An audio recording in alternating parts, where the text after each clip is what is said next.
Hey, what's up, y'all? Welcome back to the channel. Today, what we're going to be doing is I'm going to be predicting the Saints 2025 to 2026 roster.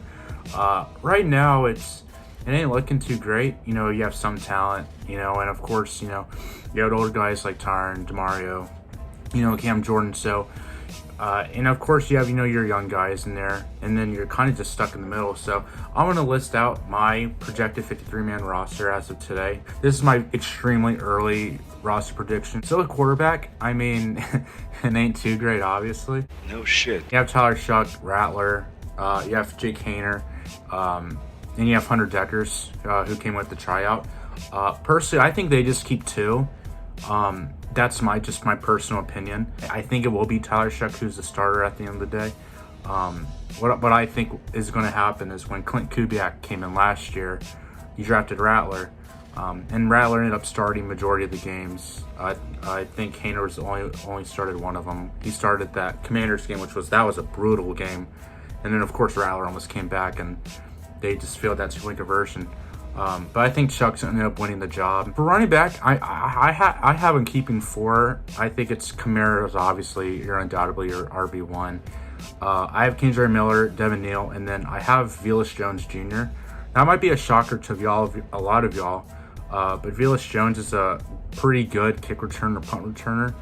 And of course, Shaheed was injured majority of last year. I say you try to let Velus Jones get a turn, at least maybe on punts, maybe kicks. Like I said, I think they either keep three or four. I can see him having four. I think Devin Neal will compete for that running back too, for that backup running back behind Kamara, obviously. I would not be surprised if they only kept three though. Wide receiver, I have it keeping six. They kept six last year, so I easily see them keeping six again. A lot of it, Shaheed, Brandon Cooks. That's undoubtedly your top three wide receivers there. And then after that, I think it's got to be Bub Means. I think he showed some promise last year. I know it wasn't a lot, obviously, but I think he showed enough to where I think he's going to be able to make this roster again. For the last two spots, I have Cedric Wilson, just for another veteran leadership in there. My six wide receivers, Donovan Peoples-Jones. I think he could possibly be that wide receiver 4, maybe 5. We'll see what Bub Means can do. But that's wide receiver.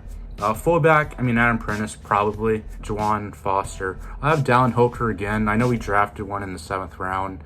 I don't know if he's going to make it at all. And of course, Taysom Hill, obviously. But like I said, with Taysom, we don't know if he's going to be healthy or not. He's coming off a really bad injury. He's about 34 years old. We don't know if he's going to come back for that. We'll see. There hasn't really been much word to see how he's doing. The O-line, I think O-line is pretty easy to think about right now. So I see him having Kelvin Banks, Trevor Penning, Eric McCoy. I also have Cesar Ruiz, Talisu Fuaga. In my personal opinion, I think they'll kick Talise back to right tackle. Keep Kelvin Banks at left, just so you don't have to move too much. I think you stick Trevor Penning at left guard. That's what I said last year. I thought they should have sticked him to guard if he's struggling at tackle. But that's what I think they'll do at the end of the day. I think for backups, you get Will Clapp. He could play your center if Eric McCoy goes down, which last year, when he got hurt in the Eagles game, everything just fell apart as soon as he got injured. Dylan Radunez, I don't know if I'm saying that right. And Nick Saldiveri. Special teams, Matthew Hayball, Blake Groupie, and Zach Wood. I don't think they did bring in another punter to compete with Matt Hayball, but like I said, I think that's honestly up for grabs. I think that might be a 50-50 shot at this point. For D-line, Cam Jordan, Chase Young, Carl Granderson, Brian Bresee. That's easy right there. I have Vernon Broughton. As a high draft pick, he's on 1,000% on this team. Devon Godchaux, I could see him starting, honestly. I have guys like Isaiah Foskey, Colin Saunders, and Nathan Shepard also making it. If there's anyone in that group that I think's gonna not be on the roster, it's either Colin Saunders or Nathan Shepard. Like I said, I still think you give Isaiah Foskey at least another shot. Like you said, we'll see how he fits in Brandon Staley's defense. Obviously, he was not great last year at all. So in the cornerback room, I don't feel too great. Like I said, we've been spoiled by having Lattimore for the past 8 years, pretty much. We'll see what, if Kool-Aid can, truly be that, number one corner, really. Obviously, as Alontae being really your slot corner as your nickel. So I have Alontae Taylor, Kool-Aid. Obviously, those are your top two. I have Isaac Yiadom. I mean, I think with the season starts, I think he probably will be on one of those boundaries. Quincy Riley, like I said, I think he was picked in the 3rd or 4th round. I don't remember exactly. I think he is on the team. At this point, I think he has to beat Isaac Yiadom, which, I mean, might be pretty doable. And then Rico Payton, just to throw another cornerback in there. If not Rico Payton, I see him keeping Ugo Amadi just for, I mean, he's basically your backup nickel pretty much. Linebackers, I remember when I made this list about a couple years ago, they still had Anthony Orji. He ended up getting released when they signed Hunter Deckers. I have Demario Davis, Pete Werner, Danny Stutzman. I see him keeping Jalen Ford. Like I said, he was a draft pick last year. Obviously didn't play much at all. Nafai Sewell, I see him keeping. And then DeMarco Jackson's probably another one of those guys. I just see him mainly being a special teams guy, like with Nafai Sewell. These safeties, I actually feel pretty good in safeties right now.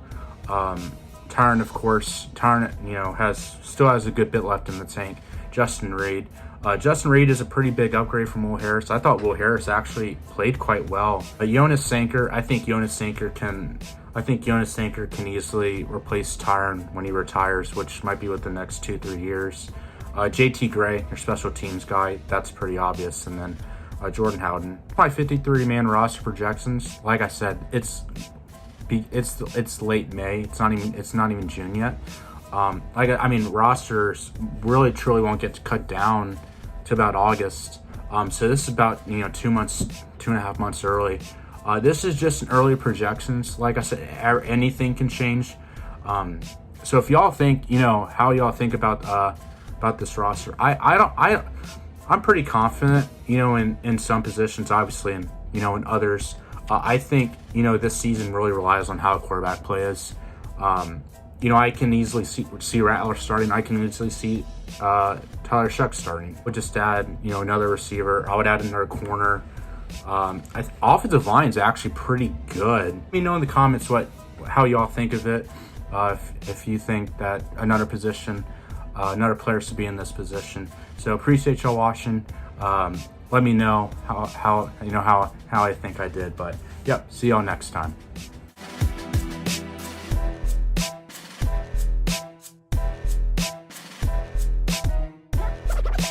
How do they do that? Don't try to apprehend them.